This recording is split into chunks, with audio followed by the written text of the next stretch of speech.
7 boats leave a marina in Hilton Head on a warm morning in the year 2000. 21 marine writers aboard. Their job is to celebrate the launch of a revolutionary new outboard that will save one of the biggest engine companies in American history. 3 of those boats never make it to Charleston. Their engines are dead in the water. Within months, 7,000 people lose their jobs. The engine was surprisingly an Evinrude. This Evinrude story starts with a man most American boat owners have never heard of, Wolfgang Heimberg, an East German engineer working behind the Iron Curtain, watching the Trabant automobile of the socialist East belch blue smoke across the streets of Berlin, and thinking there must be a better way to run a 2-stroke engine. 2 strokes fire once every revolution instead of every second revolution, which is why they make more power per pound than 4 strokes. It is also why they historically burn oil, dump unburned fuel out the exhaust, and pollute like nothing else on wheels or water. Heimberg's idea was to inject a precisely metered charge of fuel directly into the combustion chamber at exactly the moment it needed to burn, rather than mixing it with air upstream in a carburetor. Direct fuel injection for a 2-stroke. His technique was called hammer pulse injection. Imagine dropping a stone into a bucket of water. The pressure spike created by the impact is what forces the fuel out through the injector nozzle at extremely high pressure. It was elegant, it was clever, and it was the kind of engineering that could clean up a 2-stroke to burn nearly as cleanly as a 4-stroke while retaining the power advantage. Heimberg planned to defect to the West to develop his invention properly. The Iron Curtain fell before he had to. He moved to West Germany and joined a small research and development firm in Kirchseon, named after its principal, Reinhold Ficht. Ficht GmbH refined the technology, patented it, and then went looking for a customer big enough to put it into production. 7,000 kilometers away in Waukegan, Illinois, that customer was about to walk through the door with a very specific problem. Outboard Marine Corporation, founded in 1907, headquartered in Waukegan, Illinois. Owner of Evinrude, Johnson, and Gale engine brands. Owner of 13 boat companies including Chris-Craft, Four Winds, Donzi, Princecraft, Lowe, Sea Swirl, and Stratos. In the 1960s, OMC controlled over 50% of the world outboard motor market. By the mid-1990s, they were a multi-billion-dollar Fortune 500 corporation. They were also in serious financial trouble. Union troubles at Midwest plants had crippled productivity through the 80s. Japanese 4-stroke competitors were eating their lunch on reliability, particularly in the mid-horsepower range, where families were buying and Japanese engines were quieter, cleaner, and running for 2,000 hours between major service. Mercury Marine was aggressive on the American market and taking share. Losses in the mid-90s ran into hundreds of millions of dollars, and a new regulatory threat was about to eat what was left. In 1998, the United States Environmental Protection Agency began phasing in a new emissions standard for outboard motors. The rule required a 75% reduction in hydrocarbon and nitrogen oxide emissions from marine engines by the 2006 model year, which was catastrophic news for OMC. Their entire engine lineup was built around old technology carbureted 2-strokes that would fail the new standards by a mile. They had 2 options. Option 1, retool the entire company to build 4-stroke engines from a clean sheet, which would cost hundreds of millions of dollars they did not have. Option 2, find a way to clean up their existing 2-strokes to meet the new standards. OMC chose option 2. They licensed Ficht GmbH's direct injection technology. It was going to be the company saver, which raises the obvious question. What did the finished Ficht engine actually do that was so revolutionary? On paper, the Ficht engine was one of the cleverest outboard designs of the decade. Every cylinder got its own dedicated electric solenoid pump mounted directly over the cylinder head. The pump could fire up to 100 times per second, injecting a precisely metered burst of fuel straight into the combustion chamber at exactly the right moment in the compression cycle. An engine management module called the EMM controlled the whole system: timing, quantity, oil dosing. all electronically managed, no carburetor, no throttle body fuel spray, no unburned fuel washing out into the water on every stroke. The performance targets were genuinely impressive. Compared to a conventional carbureted two-stroke of the same displacement, the Ficht HT promised roughly 40% better fuel economy, dramatically reduced smoke and stink, and hydrocarbon emissions low enough to meet the incoming EPA rules with room to spare. And critically, all of this arrived without giving up the power-to-weight advantage that made two strokes so much lighter and cheaper than a four-stroke of the same horsepower. On the test bench, the Ficht motor delivered on almost every one of those promises. Ficht GmbH's data was accurate. OMC engineers signed off. And in 1997 and 1998, the first Ficht-equipped Evinrudes reached American dealers as 150 and 175 horsepower V6 outboards. Everything about the engineering read like a win. OMC's marketing team promoted the FICHT badge on every outboard they could stick it on. The name showed up on the cowlings of new Evinrude runabouts at every boat show from Miami to Chicago. Ficht was going to be the answer to Japanese four-stroke dominance. It was going to be the answer to the EPA. It was going to be the answer to Mercury Marine's own direct injection system, the Optimax, which used a different Australian-designed direct injection technology called Orbital. The public relations department had it printed on banners, and then the boats started to come back. What went wrong was that the Ficht engine ran a lot better in a test tank than it did on a real customer's boat. The failures started almost immediately and clustered around a handful of specific components. The fuel injectors themselves used a solenoid-driven ball and spring plunger. That solenoid was a precision electrical part, being asked to fire tens of millions of times over the life of the engine while sitting in a hot, wet, salty, vibrating environment. Injectors failed. Spray patterns went off. Fuel delivery became uneven cylinder to cylinder. The engine management module, the EMM computer, was another weak spot. Early production units had thin printed circuit boards, underrated components, and cooling problems. When an EMM died, so did the outboard. But the failure that gave the Ficht its terrible reputation was the seized powerhead.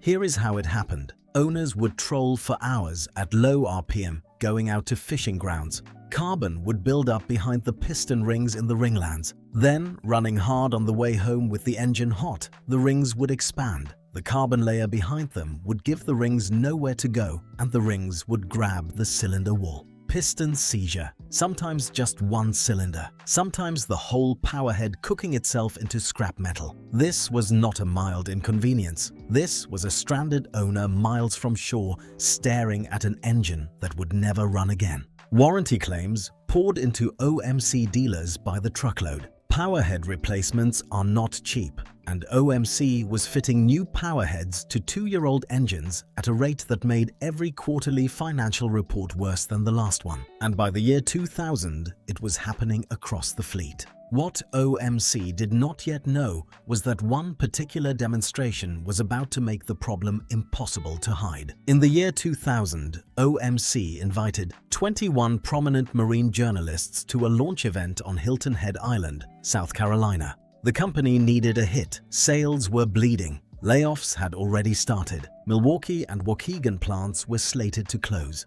This was the moment where the Ficht was supposed to prove itself in front of the trade press, get glowing reviews in every marine magazine in North America, and convince skeptical dealers to stock the new motors. The plan was straightforward. Overnight on Hilton Head. Morning departure. 7 runabouts, 3 writers per boat, all powered by new Evinrude Ficht outboards. Cruise north through the inland waterways to a beach club at Charleston Harbor Resort and Marina. Celebrate at a gala dinner. Warm morning, calm seas, a light following breeze. The convoy left Hilton Head on schedule. Not long into the run, one of the 7 boats went silent on the VHF radio and dropped out of formation. Engine trouble. The remaining boats pressed on. Then a second boat went dead. Then, just south of Charleston, a third boat gave up. Only 4 of the original 7 made it to the dock at the beach club. Silence prevailed as the writers pulled in. There was no gala dinner. The writers gathered instead in the hotel bar and made a collective decision, out of professional courtesy, not to publish the truth of what they had just witnessed. They asked the OMC president, David Jones, to call them back when the engine was ready for a real press test. What happened inside the OMC head office over the next 3 days was the moment the company's fate was sealed. Back at OMC's Waukegan head office, President David Jones summoned his engineers and asked them one specific question.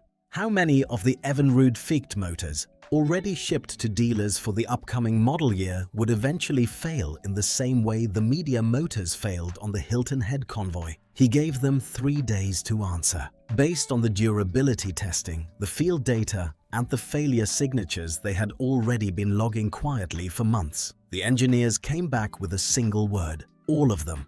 Every Ficht motor already in the distribution pipeline would eventually blow a powerhead, seize a piston, or grenade an EMM. David Jones resigned. OMC laid off 7,000 employees. Warranty claims poured in from dealers and owners across the country demanding replacement powerheads. The company simply could not fund enough powerhead swaps to keep up. On December the 22nd, 2000, OMC filed for Chapter 11 bankruptcy protection. A Fortune 500 company with over 90 years of continuous history was done. In February of 2001, Bombardier Recreational Products of Quebec won a bid of $95 million for the engine assets, including the Evinrude and Johnson brands. The boat companies were spun off to Genmar Holdings of Minnesota. Chris Craft, Four Winds, Dauncey, Princecraft, Lowe, Sea Swirl, and Stratos all found new owners and, in most cases, kept their names and their production lines running. The engines were the loss. The former OMC Plant 2 in Waukegan is now a Superfund cleanup site, which is the environmental term for the ground being so contaminated it needs federal money to clean it up before anything can be built there again. In the space of 18 months, one of the oldest and most respected engine builders in America had gone from Fortune 500 to a bankruptcy auction. It is one of the largest and quickest corporate collapses in American recreational marine history. But here is the twist that most people who know the OMC story do not know. When Bombardier bought the engine assets in 2001, they inherited 2 things: a ruined brand reputation and a fundamentally sound piece of engineering that had been rushed to market and executed poorly. Bombardier engineers went back to the FYC HT design and rebuilt it component by component. The solenoid-driven injector, the single biggest reliability killer, was replaced with a voice coil injector. A voice coil is the same kind of electromagnet that operates a stereo speaker, and it turned out to be dramatically more accurate and more durable than the old solenoid ball and spring design. The EMM computer was redesigned with thicker circuit boards, higher rated components, and improved cooling. Cylinder tolerances were tightened. Every engine got run in a test tank before it left the factory. Bombardier scrapped literal millions of dollars worth of leftover OMC crankshafts because the specifications were not tight enough. In 2003, the redesigned engine launched under a new name, the Evinrude E-TEC. The first models were 40 to 90 horsepower units, but the design was scaled up rapidly to cover the full range. The E-TEC delivered on every promise the original Ficht had made and could not keep.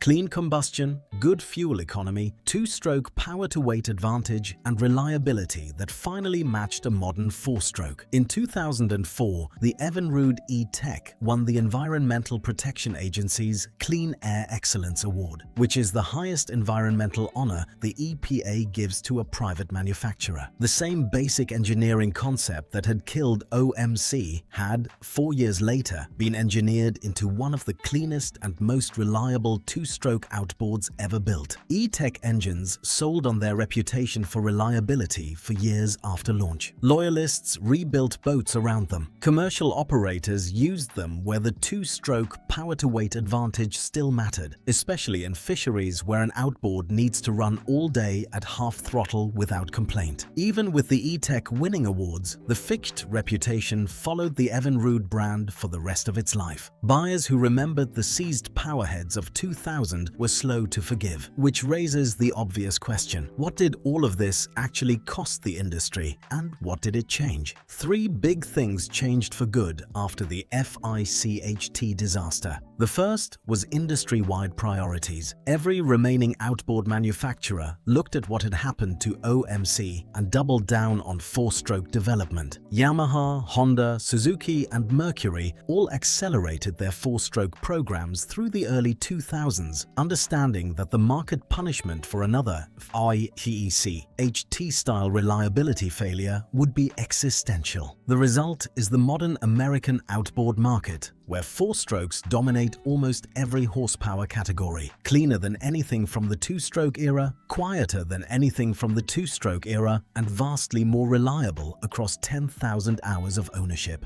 The second thing that changed was direct injection two-stroke development itself. E-TEC proved the concept works when executed properly. Mercury's own Optimax series, using a different Australian orbital direct injection technology, ran successfully alongside E-TEC for years. The technology that killed OMC became a legitimate alternative to four-strokes for buyers who valued the power-to-weight and simple maintenance profile of a two-stroke. The third thing that changed was how the industry handled warranty exposure. After OMC collapsed under the weight of powerhead replacement claims, every remaining manufacturer built their engineering, testing, and warranty reserve calculations around the horrifying possibility of a system-wide failure. Reliability testing hours before market release doubled and then doubled again. Engine management modules got redundant sensor networks. Injectors got tested to millions of firing cycles before release. Cooling systems got redesigned to keep computer boards happy in salt spray. The Ficht disaster made the industry paranoid and better for it. There is also a fourth change that gets less attention but matters just as much. Consumer trust in new marine technology took a decade to recover. Buyers who watched OMC collapse became slower to adopt any new outboard technology for years afterward, which is why Yamaha and Honda ended up dominating the American market through the 2000s. The buyers who could afford to wait, waited. The buyers who could not afford to wait bought the safest thing on the dock, which was almost always a Japanese four-stroke. So, the honest final question: was the Ficht genuinely dangerous, or just a commercial failure that produced angry customers? The Ficht was not dangerous in the way people usually mean when they use the word dangerous about a boat engine. There is no verified body of evidence that Ficht engines caused fatalities. There is no verified pattern of fires or explosions. Nobody was hurt by the engine itself running. The danger was different, and it was very real. Ficht engines regularly failed suddenly and completely, and they usually did it in the middle of the water rather than sitting in a driveway. Owners who trusted the engine to get them home from an offshore fishing trip found themselves drifting in a following sea with a powerhead full of scrap metal. In serious weather, in remote water, without a radio or a tow, a dead engine is a genuine safety problem, and the Ficht produced dead engines with unusual regularity. But calling it dangerous is really shorthand for calling it commercially catastrophic. It killed a Fortune 500 company. It cost 7,000 people their jobs. It ruined a legendary American engine brand for a generation of boat buyers. And it did all of that while being, at its core, a genuinely brilliant piece of engineering that arrived on the water 2 or 3 years before its supporting technology was ready for prime time. The lesson of the Evinrude Ficht is a lesson every industry learns eventually. Revolutionary ideas need boring, careful execution to survive contact with real customers.